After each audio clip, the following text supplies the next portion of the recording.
My friend, a former Reagan Economic Adviser, Art Laffer, on if this is all the proof we need that a president-elect and then a President Trump, very, very serious about ending this thing once and for all. Could be easier said than done, though, Art. What do you think? I don't think it should be easier said than done. I think Tom Price can do it. I mean, as you looked at, he's got the plan, he's got all the details, all the line items. I think Tom Price is one of the best choices Trump could possibly make for HHS.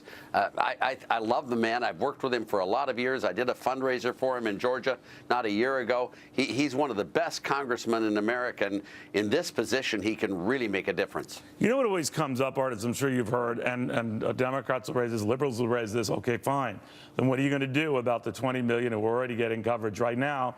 Just take it away from them? You say what?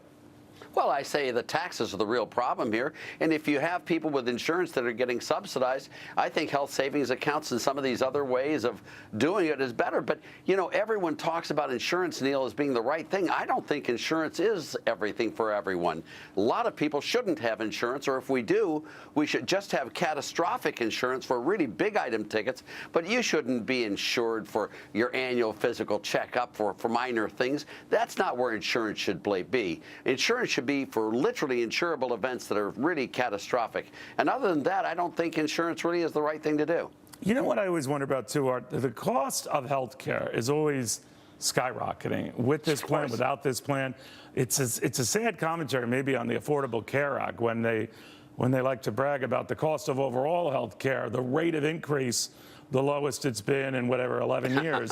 I mean, that yes. is your bragging point. It is still going up. So how do Republicans counter that they can at least freeze that, slow that, maybe even reverse that? Well, but the real thing is when you subsidize a product, obviously the sellers of that product are going to take a lot of that gain in higher prices. That's why tuition prices are so high. Exactly. It's because of student loans. It's exactly why healthcare costs are going on. A private market, a private system keeps those costs down. And frankly, insurance, if you look at how much cost insurance adds to medical care and how much oversight and how much bureaucratic expenses it adds, it's really very large. That's why I don't think everyone in America needs insurance, and if they do, they need it for very small amounts of activities like catastrophic, but not for everything, and they shouldn't have it for everything. And same thing with education. I mean, you know, the more the government subsidizes education, the more it costs and the worse it is. And that's exactly what's happening with Obamacare as well as education. It's a tragedy. We're destroying a lot of our country with these programs. You know, well, I have you, Rod. I mean, there is talk that they might have to push back some of the individual tax cuts to make way and room for other initiatives in the first 100 days of a Trump administration. I think that would be a bad idea because you only have a brief window to do this. But what do you think?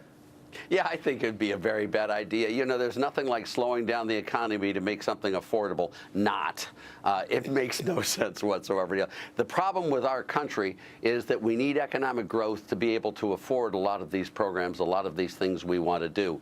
Infrastructure spending, defense spending, a lot of these programs are important. But what we did with Reagan is we cut the tax rates, got the economy growing first, and then with this increased output, employment, production, and the surplus, we could then use those resources to really make a difference in our defense and in our infrastructure in the U.S. And that's the way you should go. And you shouldn't cut social programs in the first couple of years because, very seriously, Neil, a school lunch program is a necessity when both parents are unemployed. When both parents have good, high-paying jobs, a school lunch program is a luxury. Then you can cut it. But you shouldn't cut the social programs first. And frankly, we can afford to wait a little bit on some of the defense spending, some of the infrastructure spending that we really need to get the economy growing, and that requires tax rate reductions, period. You've got to make work more attractive. I like the thinking behind that, but do some of these things when the economy picks up to warrant doing them. But all right, Art, thank you. Very good seeing you again, my friend. Neil, they're very good seeing you. Thank you, Neil.